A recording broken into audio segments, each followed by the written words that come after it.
بسم اللہ الرحمن الرحیم۔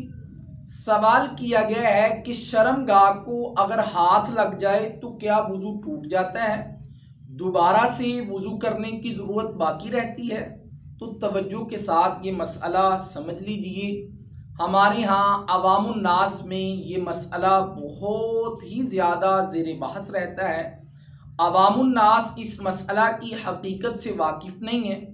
میں آپ احباب کے سامنے ایک حدیث مبارکہ رکھتا ہوں کہ رسول اللہ صلی اللہ علیہ وسلم سے کسی شخص نے سوال کیا کہ یا رسول اللہ صلی اللہ علیہ وسلم، دوران نماز اگر ہمارا ہاتھ ہماری شرمگاہ کو لگ جائے تو کیا اس سے وضو ٹوٹ جاتا ہے؟